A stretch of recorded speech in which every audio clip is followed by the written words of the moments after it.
জীবনের প্রতিটি প্রশ্নের উত্তর আছে গীতার এই বাণীগুলিতে। আজকের ব্যস্ততায় আমাদের জীবনে স্ট্রেসের কোনো ঘাটতি নেই। আর স্ট্রেস থেকে মুক্তি পাবার জন্য আমরা কাউন্সিলর, ডাক্তার এবং বিভিন্ন এক্সপার্টের পরামর্শ নিয়েই থাকি।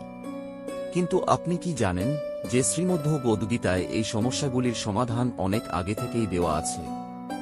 যদি আমরা গীতার এই উপদেশগুলির সঠিক অর্থ বুঝে সেই মতো চলতে পারি, তাহলে অনেক সমস্যার সমাধান আমরা নিজেরাই করতে পারি।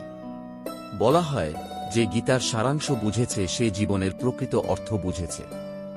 ভগবান শ্রীকৃষ্ণ কুরুক্ষেত্রের যুদ্ধের সময় অর্জুনকে কিছু উপদেশ দিয়েছিলেন, যার ফলে অর্জুনের পক্ষে ওই মহাযুদ্ধ যেটা সহজ হয়েছিল।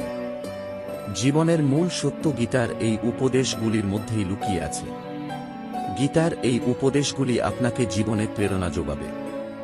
বিশ্বাস করুন, আপনার মনে যত প্রশ্ন আছে, যেগুলির উত্তর না জানি আপনি কতদিন ধরে খুঁজছেন কিন্তু পাচ্ছেন না, গীতার উপদেশগুলিতে আপনার সেই সব প্রশ্নের উত্তর নিহিত আছে। 1. অধর্মের পথে বিনাশ নিশ্চিত। অর্থাৎ অসৎ পথে চললে পরিণাম খারাপই হবে।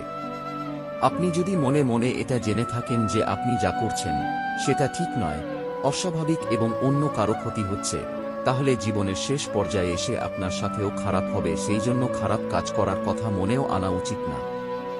2. ক্রোধই মানুষের সবচেয়ে বড় শত্রু। অর্থাৎ রাগ মানুষের থেকে সব কেড়েই নেয়, কিছু ফিরিয়ে দেয় না। সর্বদা মনে রাখবেন, রাগের থেকে ভ্রমের সৃষ্টি হয়, ভ্রম থেকে মনে ভয় সৃষ্টি হয়, যখন মনে ভয় সৃষ্টি হয় তখন সুবুদ্ধির বিনাশ ঘটে এবং ঠিক ভুল জ্ঞান লোপ পায়, আর এর পরেই মানুষের পতন ঘটে। 3. সন্দেহ মানুষের মন থেকে সুখ কেড়ে নেয়। অর্থাৎ সন্দেহ একটি মানসিক রোগ, যা শুধু আপনাকেই না, আপনার চারপাশের মানুষজনকেও একটা অস্বস্তিকর পরিবেশে ঠেলে দেয়। অহেতুক সন্দেহ সম্পর্কে ভেদাভেদ সৃষ্টি করে। গীতায় বলা আছে যে ব্যক্তি সন্দেহপ্রবণ হয় সে ইহলোক কিংবা পরলোক কোথাও গিয়েই শান্তি পায় না, সন্দেহ শুধু অশান্তি ডেকে আনে জীবনে। 4. কর্ম করে যাও, ফলের চিন্তা করো না। অর্থাৎ কারো থেকে কখনই বেশি কিছু প্রত্যাশা রাখবেন না। যখন আপনি কোনো রকম প্রত্যাশা না নিয়ে কোনো কাজ করেন, তাতে নিরাশ হবার সম্ভাবনা অনেক কমে যায়। আমাদের জীবনে মোটামুটি সব সমস্যার প্রত্যাশা জড়িয়ে আছে। 5. মনকে লাগাম ছাড়া করে ফেলবেন না। অর্থাৎ মনের কথা শোনা উচিত, কিন্তু তার মানে এটা নয় যে যা মন চাইবে তাই করবেন। যার নিজের মনের ওপর নিয়ন্ত্রণ নেই, তার মনই তার জন্য সবচেয়ে বড় শত্রু। আপনার মন যদি আপনার নিয়ন্ত্রণের বাইরে চলে যায়, তাহলে তার থেকে বড় শত্রু আর কেউ হতে পারে না।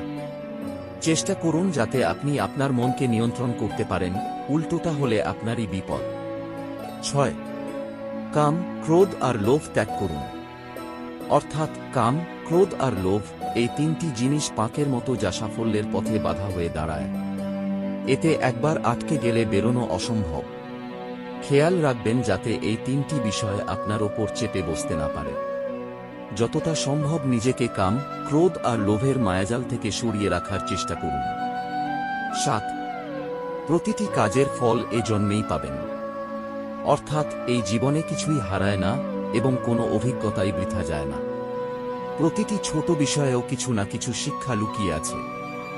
সবার কাছ থেকেই কিছু না কিছু শেখার আছে, সে আপনার চারপাশের মানুষজন হোক, গাছপালা হোক, পশু পাখি হোক কিংবা প্রকৃতি নিজেই। আমাদের সার্বিক বিকাশের জন্য এটা অত্যন্ত জরুরি। 8. আমৃত্যু নিজের কর্তব্য করে যাও। অর্থাৎ আপনার প্রতিটি কাজ সততার সাথে করুন। গোটা বিশ্বে প্রতিটি প্রাণী কিছু না কিছু কাজ করতে এসেছে।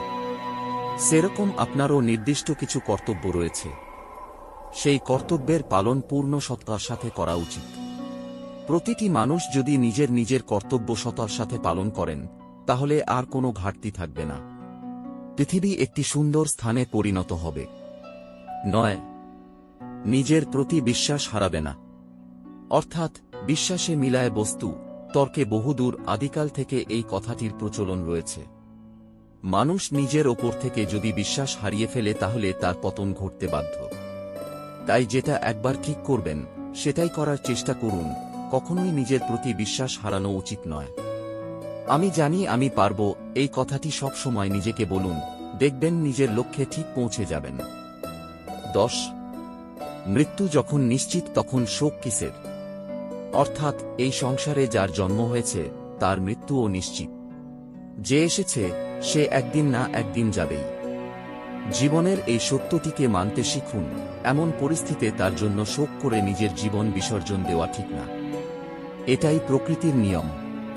তাই দোয়া করে আপনারা এই গীতার উপদেশগুলি আপনাদের জীবনের সাথে কাজে লাগান, আপনাদের ভবিষ্যৎ উজ্জ্বল হবে। ঈশ্বর আপনার মঙ্গল করবেন। আপনাকে অসংখ্য ধন্যবাদ আপনার মূল্যবান সময়টুকু আমাদের দেওয়ার জন্য। নমস্কার, ভালো থাকবেন। জয় শ্রীকৃষ্ণ। রাধে রাধে।